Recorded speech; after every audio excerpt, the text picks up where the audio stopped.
J'espère que vous avez passé un bon moment dans la prière. J'espère que vous avez fait du beau partage. Alors le dernier topo de la journée, c'est effectivement... alors j'imagine qu'après 4 topos, là vous avez limite prise de foi, au sens propre pour vous en figurer. Donc si vous en pouvez plus, vous pouvez aller faire un tour. Encore une fois, je ne vous en voudrais pas. Si vous avez besoin de lâcher, vous ne voulez pas rester, je comprends parfaitement. Le dernier à l'exposé, c'est donc une fois qu'on a reçu tout ça, c'est bien gentil, Jésus est dans ma vie, je ne peux pas croire, je suis pas sûre d'avoir la foi, mais je l'ai peut-être. Ok, et j'ai entendu tout à l'heure, après les 2 topos de Jordan, qu'est-ce que concrètement je peux faire maintenant pour qu'il se passe des trucs, quoi. C'était la question. Et j'ai essayé de pas répondre, que c'est vraiment intéressé directement à moi. Alors j'ai fait une petite réponse et je lui ai dit que normalement ce soir je vais essayer de donner vraiment le mode d'emploi, tel qu'il est donné dans le parcours. Alors d'abord, 3 choses très importantes. Premièrement, il n'est jamais trop tard. Il faut que ça soit bien clair dans vos têtes. Quel que soit ton passé, que tu es baigné dedans toute ta vie, et que d'un seul coup, avec cette lumière, t'as plus de pile, comme l'image tout à l'heure de Luc. Que tu n'es jamais baigné dedans, et que d'un seul coup, tu te poses des questions et tu te dis, mais bon, j'ai fait un peu de poudrage, j'ai fait un peu de yoga, je suis allé un peu avec des copains musulmans, puis tiens, il y a Jésus, puis quand même, moi je suis d'une famille catho, puis bon. Il n'est jamais trop tard. C'est-à-dire que si vous vous posez la question aujourd'hui, c'est pas un hasard, et c'est que c'est bon moment, et que vous avez sur votre route alpha, et tout ça, c'est pas le hasard. Deuxièmement, dans la vie, il n'y a pas de répétition générale. Voilà. Dans la vie, tout ce qu'on fait, on est en scène directe. Quand on a des enfants, par exemple, la parentalité, ça ne s'apprend pas. On ne peut peut-être pas te dire. Alors, il y a des préparations au mariage, par exemple, même dans le monde catho, il n'y a pas de préparation avec papa et maman, quoi. Donc tu te plantes chaque jour avec un bébé, avec un 5 ans, avec un 10 ans, avec un 16 ans, 17 ans, on fait des bêtises. On n'est pas toujours des êtres parfaits. Et ça, il faut aujourd'hui l'admettre et en être conscient et l'accepter. Et c'est pas grave. Ça ne n'empêche pas de mettre en place des choses aujourd'hui pour que la vie soit quelque chose de merveilleux.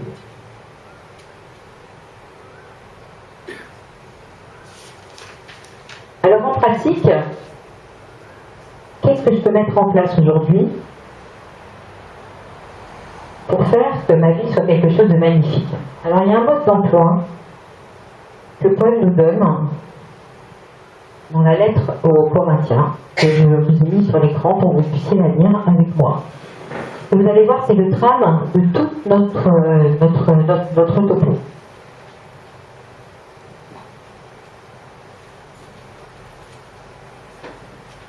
Je vous exhorte donc, mes frères, par la miséricorde de Dieu, à vous offrir vous-même en sacrifice vivant, saint, agréable à Dieu.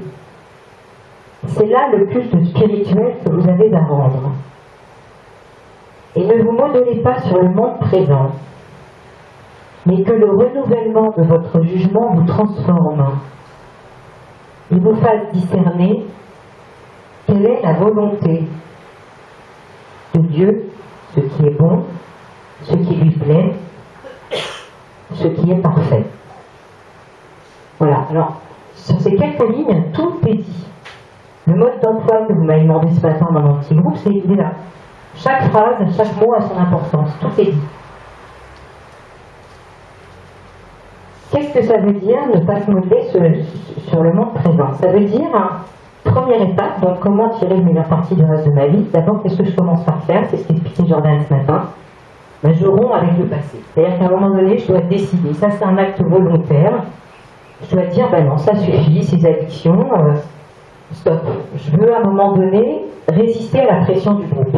Je décide de dire non, j'en ai marre de tous ces déplacements qui m'emmènent loin de ma famille, même si j'ai une super promotion, que je prends 10 000 de plus de terre, non, je dis non, je dis stop. Ça, c'est, à un moment donné, c'est décider que cette pression du groupe, ça suffit. J'en ai marre d'être le petit poisson avec la cravate noire. Moi, j'ai décidé d'être un petit poisson avec la cravate rouge. Et j'assume d'avoir la cravate rouge et de marcher à mon rythme, avec mes exigences et mes priorités. Tout à l'heure, j'avais quelqu'un qui m'a fait un très beau témoignage et qui m'a dit, tu vois, moi j'ai eu un super beau cadeau dans ma vie, j'ai rencontré un homme exceptionnel qui aujourd'hui, des fois même je me pose des questions parce que je lui dis, mais puisqu'il a des possibilités de promotion, et il répond à sa femme, mais non, moi mon bonheur il est avec toi, avec tes enfants, aujourd'hui ma vie elle est là, j'ai fait ce que j'avais à faire, je ne manque de rien et j'ai assez. Et lui, c'est typiquement quelqu'un qui s'est résisté à la pression du groupe. Je vais vous raconter une petite histoire à propos de pression du groupe, une jolie petite histoire, où je vais vous parler de ma fille. Ma fille aujourd'hui elle a 15 ans. Un jour, on était dans le sud et elle était à l'école et moi j'étais prof de pilates à l'époque. J'avais un centre de remise en forme, donc à chaque fois que j'accompagnais, j'allais la chercher. J'étais toujours habillée en tenue pilates, quoi, avec mes pantalons pilates, mes petites brassières, mes trucs. Effectivement, j'avais pas le look classique, quoi. Et un jour, je sais pas pour quelle raison, je décidais d'aller chez le coiffeur, je me fais raidire les cheveux, truc que je ne fais jamais. Encore moins à Singapour, parce que là c'est même pas la peine, ça dure 30 secondes. Et sur ce, je repassais à la maison parce que j'avais fait shampoing, coupe, couleur, la totale. Moi j'y vais une fois tous les 4 ans, donc quand j'y vais, voilà. Et je dis, bon, quand même, je vais me changer, ça me grattait de partout, donc je me change. Bon, c'est un mois d'avril, mai, je mets une petite robe et des ballerines, quoi, rien d'exceptionnel en même temps. Hein. Je dis vraiment, je mets pas de capot de reste, parce que voilà, d'abord j'en ai pas et rien de particulier. Et je vais chercher ma bébête, je suis devant le portail, elle avait 8 ans. Il y avait tous les enfants qui jouaient, et je la vois regarder, vous savez, ces enfants quand ils attendent leur maman, enfin celles qui sont maman ici, elles connaissent. Et je la vois chercher, et son regard passe sur moi une fois, son regard passe sur moi 2 fois, 3 fois. Je me dis, c'est pas possible, qu'est-ce qu'ils m'ont fait là quand même, il y a un truc.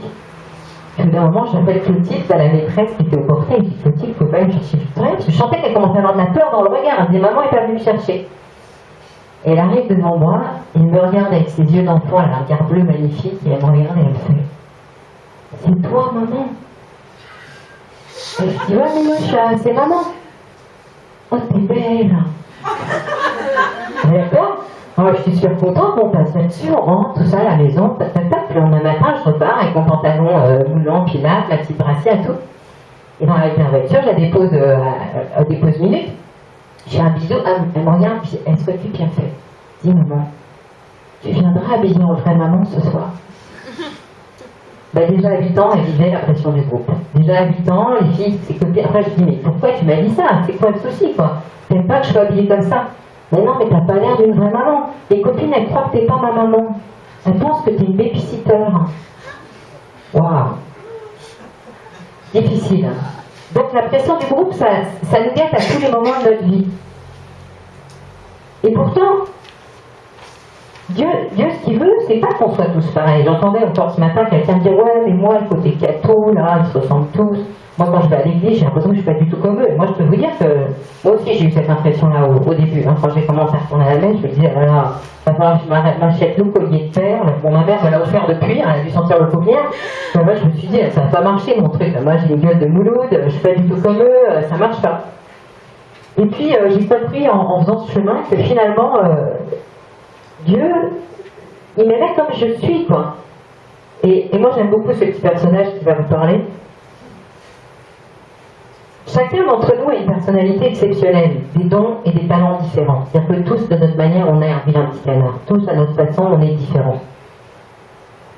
Et tirer le meilleur parti du reste de sa vie, ça ne veut pas dire forcément rentrer dans des dogmes, devenir quelqu'un de parfait. Je veux dire, Dieu ne nous aime pas parfaits. Lui, il est parfait. Il veut qu'on tende vers la perfection, mais si Jésus est mort, il est mort parce que nous étions des êtres imparfaits. N'oublions pas, on a été racheté et pardonné. Donc, peu importe d'où tu viens, ce que tu es, quelle couleur tu... Enfin, je veux dire, voilà, quel numéro, c'est typiquement ça. C'est, je suis un peu ce vilain petit canard, mais c'est pas grave, j'ai quand même le droit de recevoir ça. Et je le reçois, vous le recevez tous chaque jour. Et c'est vrai qu'encore par rapport à ça, tout à l'heure on m'a posé la question, mais toi alors, comment ça s'est passé? Tu as eu ce recommencement il n'y a pas longtemps, moi j'ai fait le parcours après il y a 3 ans.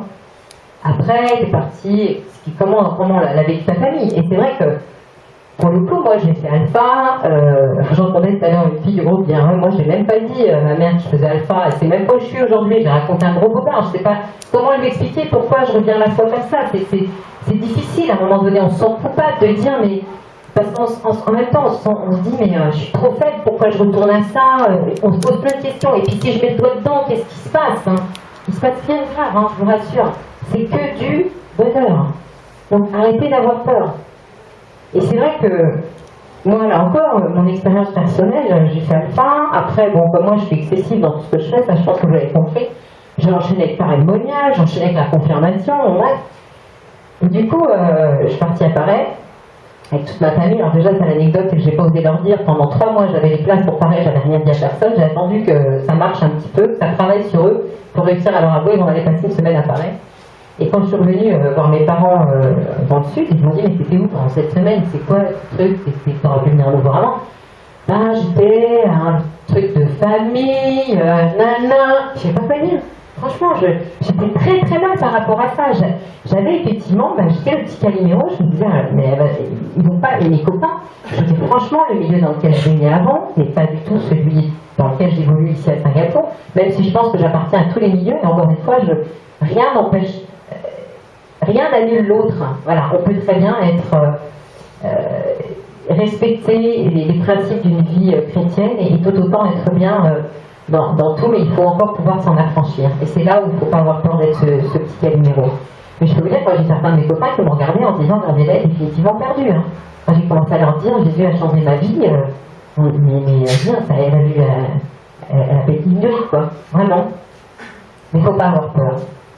Il ne faut pas avoir peur parce que le fait de faire le caméléon, c'est-à-dire d'être un jour catho en milieu catho, de faire un peu ce que je faisais moi d'ailleurs avec ma fille, de me mettre en catho dress, parce qu'après j'avais compris qu'elle aimait bien quand j'étais en vraie maman. Alors j'étais en vraie maman quand j'allais la chercher à 4 heures, puis après j'étais comme ça, puis après j'allais en boîte de nuit, je faisais n'importe quoi. Quand Jordan parlait des addictions tout à l'heure, bon, on a tous notre sac à dos de merde, et je suis pas là pour vous exposer le mien, mais j'en ai un pas mal. Bon, voilà, donc j'étais loin d'être une sainte, et je ne suis toujours pas une sainte aujourd'hui. Mais ça n'empêche pas d'être intimement convaincu que Dieu m'aime et m'aime comme je suis. Et un caméléon, pour revenir au caméléon, sur un tissu rouge il est rouge, sur un tissu vert il est vert, puis sur un tissu écossais, vous savez ce qu'il fait, il explose. Voilà. C'est-à-dire qu'au bout d'un moment, à force d'aller d'une couleur à une autre, de ne pas se trouver, de ne pas s'accepter, au bout d'un moment, effectivement, on explose. Votre intelligence n'est plus d'accord. Hein. Il y a un problème qui n'est pas résolu. Alors être différent, ça ne veut pas dire forcément s'accepter comme vous êtes, ça ne veut pas dire changer. Ça ne veut pas dire forcément se mettre à avoir la barbe qui pousse, à avoir une guitare, à chanter, à mettre des partiates. Je veux dire, voilà, c'est pas que ça, quoi, être rempli d'Esprit Saint. Ce n'est pas que ça. Ça veut dire imiter Jésus, ça veut dire devenir pleinement homme, ça veut dire vraiment essayer d'être au quotidien, quand vous me demandiez tout à l'heure comment je peux, c'est au quotidien vraiment mettre en place des actions qui font qu'on essaie de ressembler le plus possible avec Jésus, avec les talents qu'on a chacun. C'est-à-dire, chacun on a des talents et on essaye d'utiliser ces talents pour être mieux aux yeux de Jésus. Être mieux, ça veut dire quoi? Ça veut dire, déjà, par exemple, arrêter les ragots. Alors là, j'ai bien aimé celui-là parce que Luc, il est encore là, Luc, voilà. Donc, quand on entend un copain qui dit, oh là là, t'as vu, dis donc, elle avait dit qu'elle a amené ci, elle a pas amené ça, puis t'as vu, voilà, cette robe, ça lui va pas du tout, elle pourrait quand même, franchement, faire du sport, hein, parce que depuis qu'elle est le dernier, t'as vu, le cul qu'elle se prend. Et je veux dire, moi, j'entends ça tous les jours. Donc, encore une fois, on n'est pas des saints, et ça fait partie des petites choses, et ben, dès aujourd'hui, vous pouvez commencer. Et moi, je suis la première, hein.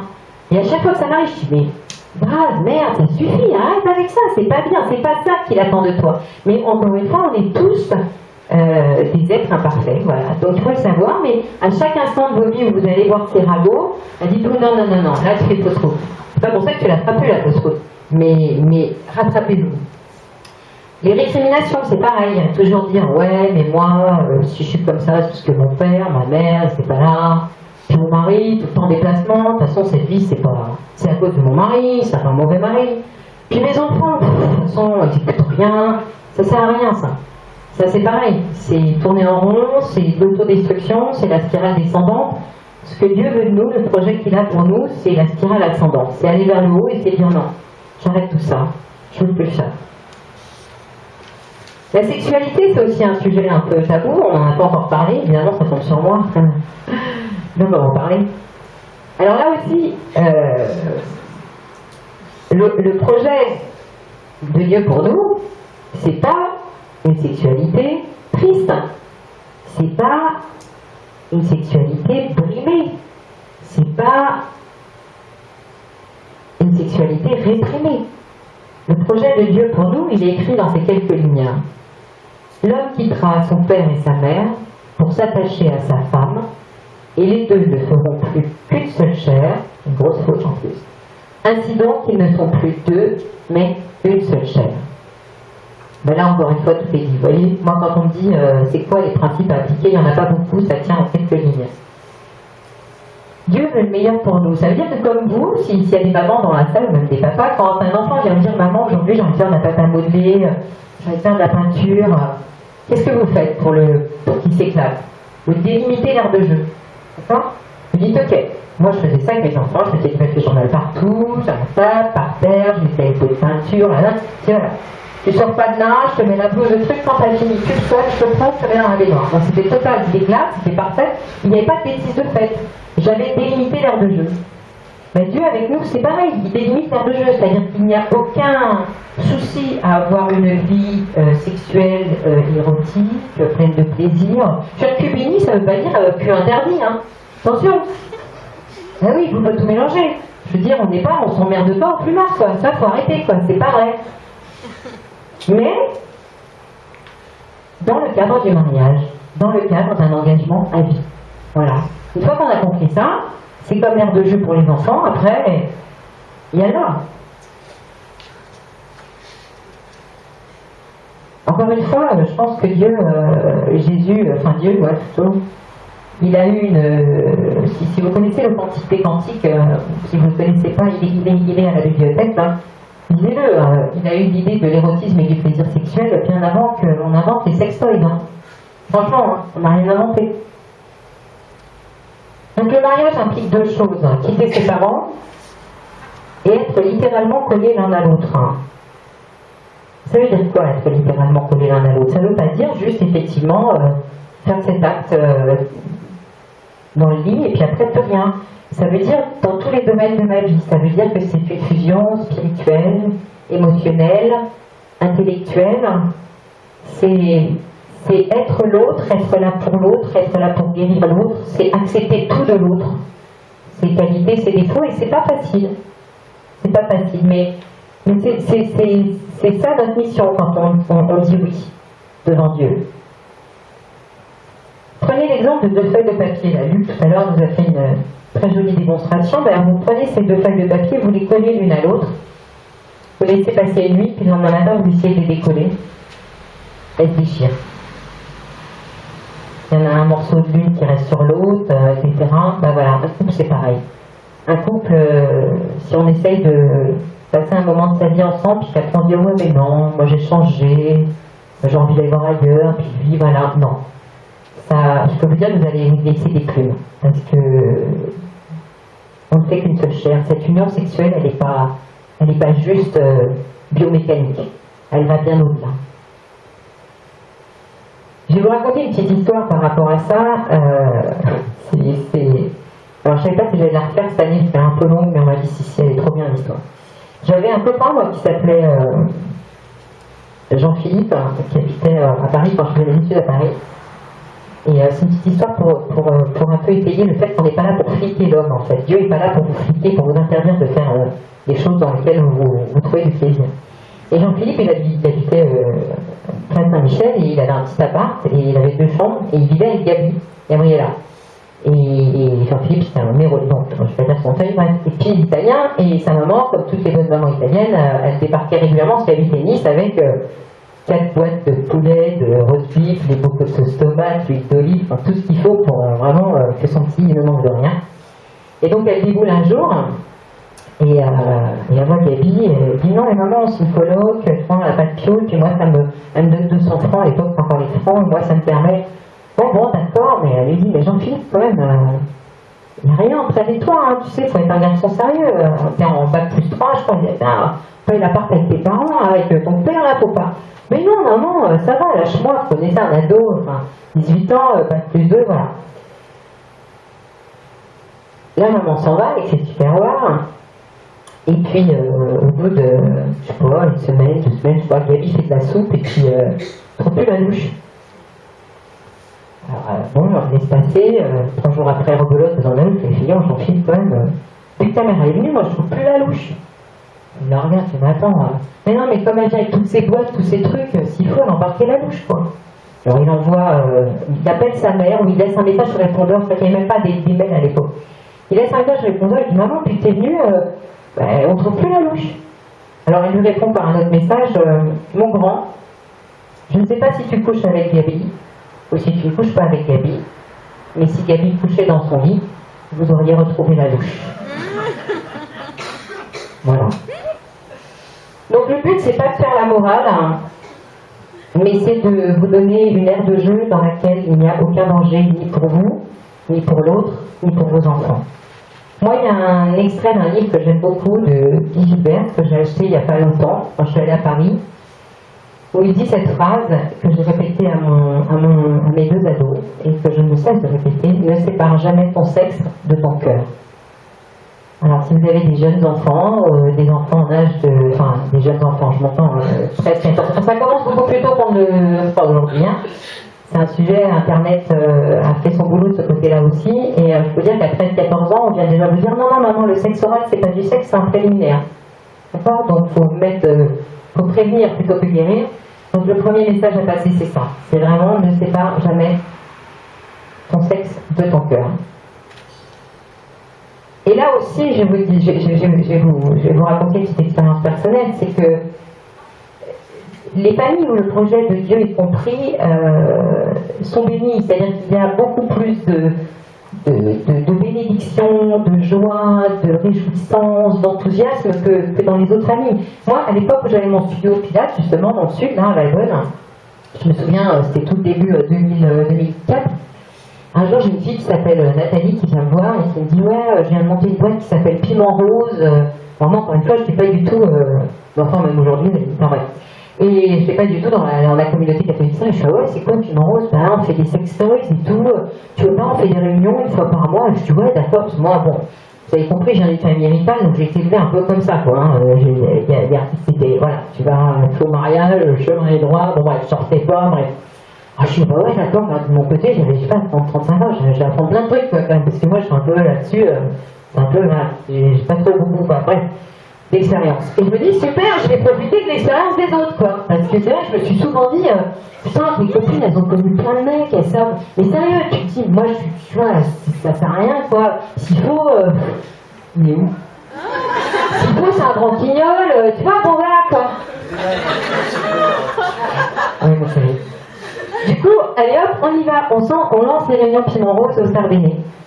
Et là, je peux vous dire que tous les premiers lundis du mois, j'étais avec 15 nanas à chaque fois, ça rigolait un peu aussi. Et là, c'était d'une désolation sans aucune mesure. Parce que toutes ces filles dont j'entendais les témoignages, alors effectivement plusieurs partenaires, divorce, et puis encore un autre, puis 3 enfants. Je ne blâme pas, hein, encore une fois, il n'est jamais trop tard. Et je pense que s'il y a des gens comme ça, autour de vous ici, peu importe, il n'est jamais trop tard, mais il faut à un moment donné rompre avec le passé, quoi. C'est ce qu'on disait tout à l'heure. À un moment donné, il faut dire stop. Et c'est vrai que toutes ces filles, elles étaient dans une solitude extrême. Ouais, alors peut-être que techniquement, elles en savaient certainement beaucoup plus que moi. Mais elles étaient terriblement seules. Et le matin, elles étaient seules quand elles se réveillaient, quoi. Donc, encore une fois, c'est pas ça le projet que Dieu a pour nous. Alors, la bonne nouvelle, je vous l'ai dit, c'est qu'effectivement, il n'est jamais trop tard. Il n'est jamais trop tard pour changer de braquet et dire, ouais, non, moi, allez, j'arrête mes bêtises, j'arrête tout ça. J'ai compris. De toute façon, c'est pas dans les addictions, ça peut être le sexe, c'est pas dans... Jordan parlait de la cigarette tout à l'heure, qui est à mon avis encore un moindre mal, mais qui en est un aussi, ou dans la nourriture, qui est aussi une addiction, ou dans l'alcool, ou dans toute drogue, ou dans le travail, qui est aussi une addiction. Et je vais laisser mon regard me diriger vers tous les hommes qui sont parmi nous ce soir. C'est pas là-dedans qu'on exulte, c'est pas là-dedans qu'on peut rayonner Jésus. Et je vais vous faire un témoignage par rapport à ça en pensant à vos enfants, parce que même si bon, vous dites, bon, moi de toute façon j'ai fait la moitié comme c'est Coluche, la moitié de ma vie de travers, donc ça vaut pas très grave. Si c'est grave, parce que pour vos enfants, c'est important aujourd'hui de leur passer un message d'enthousiasme et de bonheur possible.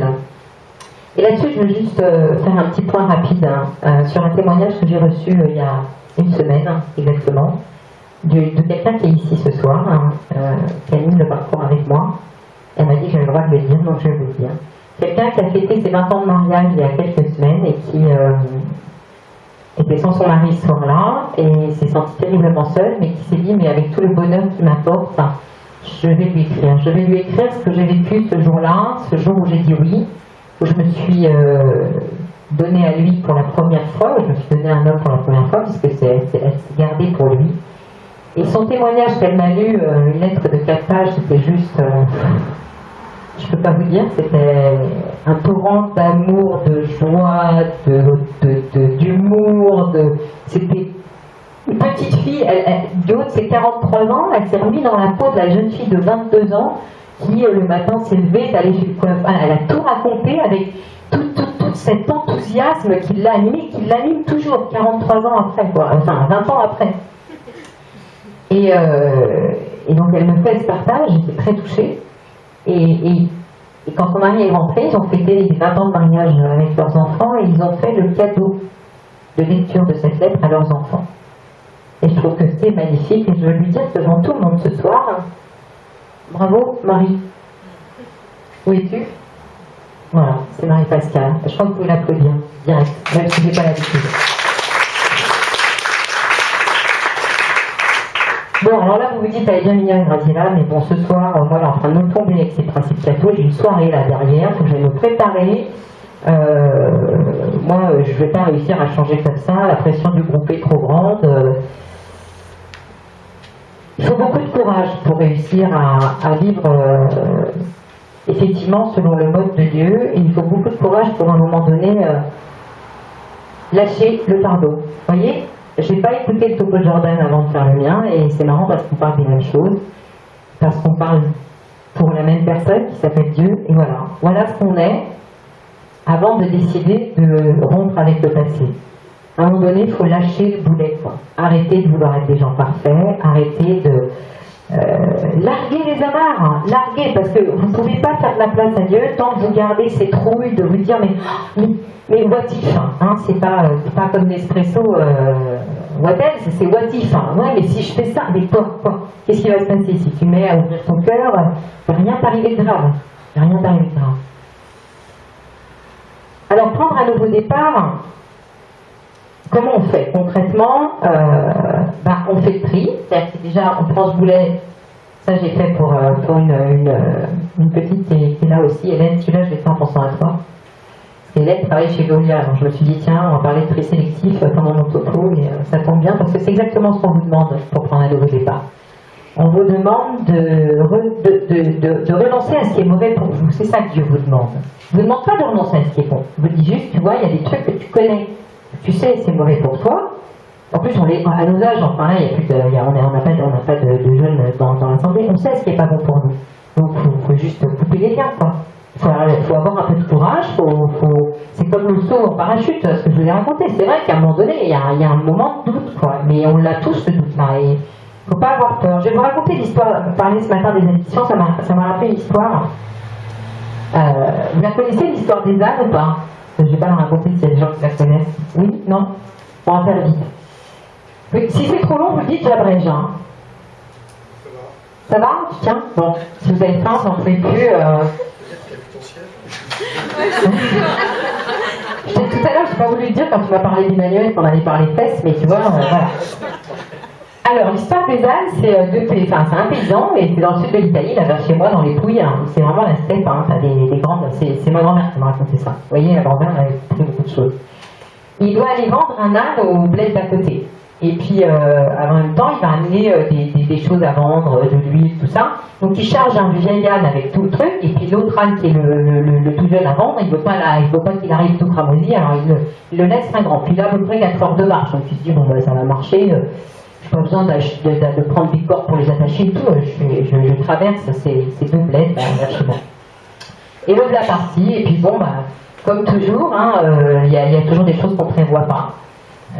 Et alors il se met à pleuvoir des cordes, il est obligé de s'arrêter, les ânes, c'est ce que c'est un âne, quand ça veut plus avancer, ça avance plus, ça porte d'orage, bref. La nuit tombe et il n'est pas arrivé, quoi, et il lui reste 2 heures de route. Du coup, il se dit, bon, c'est pas possible, il faut que je m'arrête, en plus dans le noir, un âne, ça avance pas, c'est trouillard que ça en peut plus. Donc il se dit, bon, je me colle sous un arbre, j'attends le lever du jour, et voilà. Donc il attache l'âne qui porte les choses, il enlève les choses qu'il met au sol, et puis l'autre, il ne peut pas l'attacher. Il dit, bon, il va partir, il voit une petite fermette pas loin, il y a de la lumière, il y va, il cogne à la porte, il dit, fais pas toi une corde, j'attache mon âne, parce que là, je vais m'endormir, 4-5 heures, au lever du jour, je repars.